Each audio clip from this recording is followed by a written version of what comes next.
Indiana Fever are absolutely terrible. They are absolutely shockingly bad right now. And it's for a lot of reasons. Obviously, there's some things will get better, some things won't get better. They've got a horribly constructed roster. They've got no depth. They've got injury trouble to both their backup bigs. They have a bad coach. Caitlin Clark, as great as she is on offense, does not play defense. None of the team other than Aaliyah Boston play defense. They don't rebound particularly well. And worst of all, they cannot shoot. The amount of assists, like there's about 5 or 6 assists in the last game left behind from Caitlin Clark hitting wide open shooters who can't shoot. Kirstie Wallace can't shoot. She genuinely can't shoot. I get it. Like, Chrissy Sides brought her from Atlanta with her, like, so she wants to play her and she trusts her, but she is not very good. Like, she wasn't particularly good last year either. She did shoot the ball a bit better, but she wasn't particularly good. So in this video, I'm going to be talking about somebody that I think will be a pretty easy trade target. Like, it's not going to take a lot to get her because she's glued to the end of the bench for Dallas. But I think that the way she plays doesn't suit Dallas with the way I've been watching Dallas play, but very much would suit playing at the like 2 or 3 position even for the Indiana Fever. But before we get on, if you guys are new to the channel, subscribe. We are less than 500 subscribers, or maybe just over 500 away from 5k. If we can somehow hit that by the end of this weekend, that would be absolutely incredible, especially with this Reese versus Clark game coming up tomorrow. It'll be crazy. But anyway, now let's get on to the video. So 3-and-D players are hard to come by in life. You would think that it would be something that would be quite easy to find, but these 3-and-D players can be tough because sometimes they don't play defense at the next level like you expect them to. Sometimes they're not going to be able to shoot the ball particularly well. Sometimes these players are defenders that you think are going to be able to shoot it, and it just doesn't click for whatever reason. And it is always tough to see who's going to translate. But there's one player glued to the end of the Dallas bench that I'm so confident is going to translate, because she just shoots. She's just going to be one of the best shooters in the league. I think in a situation with Caitlin Clark as a running mate, she's going to be one of the best shooters in the league, and that is Lopez senechal. She was the 5th pick in the 2023 WNBA draft, was injured for her entire rookie year, then went and played in Czech Republic, and then afterwards played in Spain, averaging like double digits in both places. But the big thing is that it's just that she shoots the lights out. She's not going to be a 20-point a game scorer. She's not Caitlin Clark's number 2. But do you want to know what she's going to be? She's going to be much, much better than Wallace. Because nobody on this Fever team plays defense. The Fever don't play defense. And I actually think there are so many individually weak defensive players on the Fever that adding in a defensive player isn't going to change anything. They need a whole system. But at least if you can add an offensive player with a bit of length and you put in some sort of a system, that could help. And at the end of the day, Celeste Taylor Chrissy Sides must see nothing in her, because I don't think she's taken a shot this season. She's barely played. And what the hell Saxon's doing on the end of the bench? Like, they're literally playing shooting guards at power forward before they're playing her. Like, I don't know why she's still on the roster.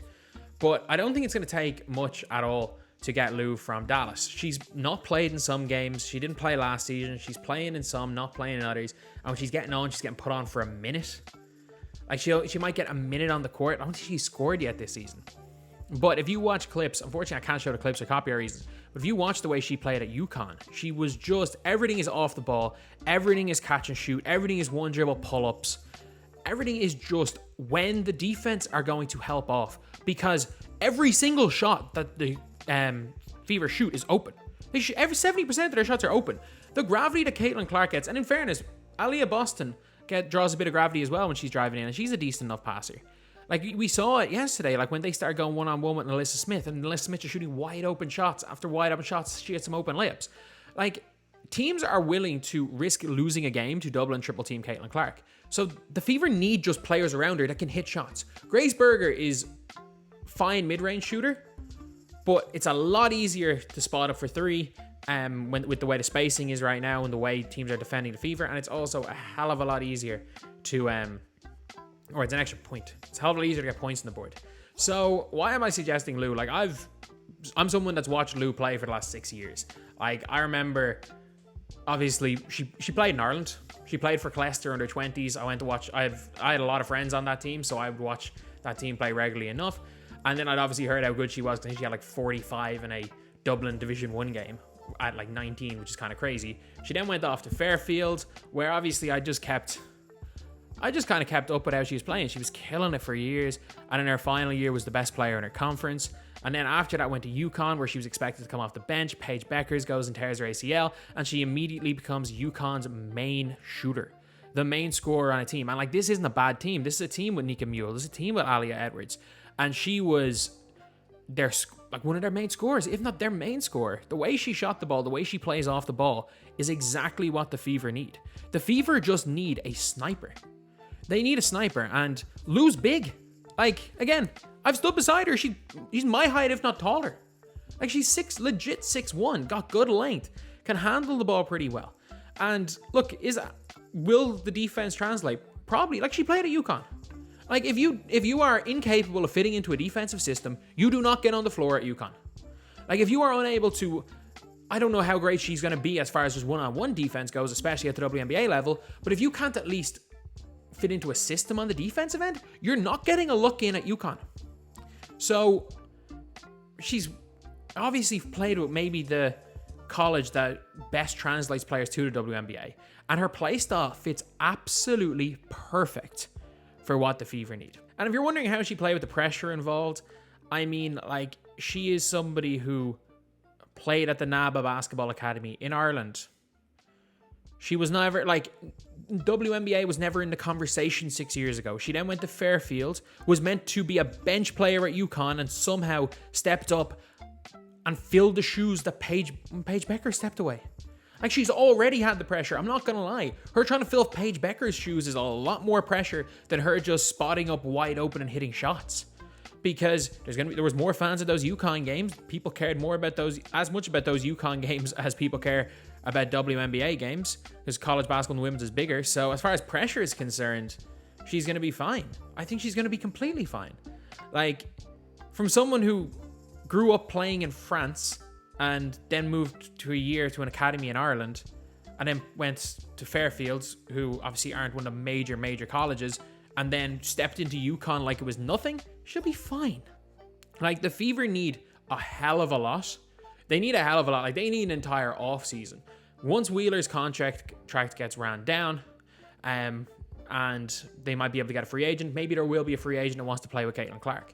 There might be free agents, because historically, the reason why they have Wheeler is that no free agents have ever wanted to sign for Indiana, so they had to make Wheeler, who was a bang average player, a borderline bench player, the highest paid player in the damn league at the time, which is wild. But maybe they draw in free agents. But for the time being, the roster construction is terrible. They need to find ways of trading, of getting some form of a backup big, because Fagbenle is going to be out. Fagbenle could be out till the Olympics.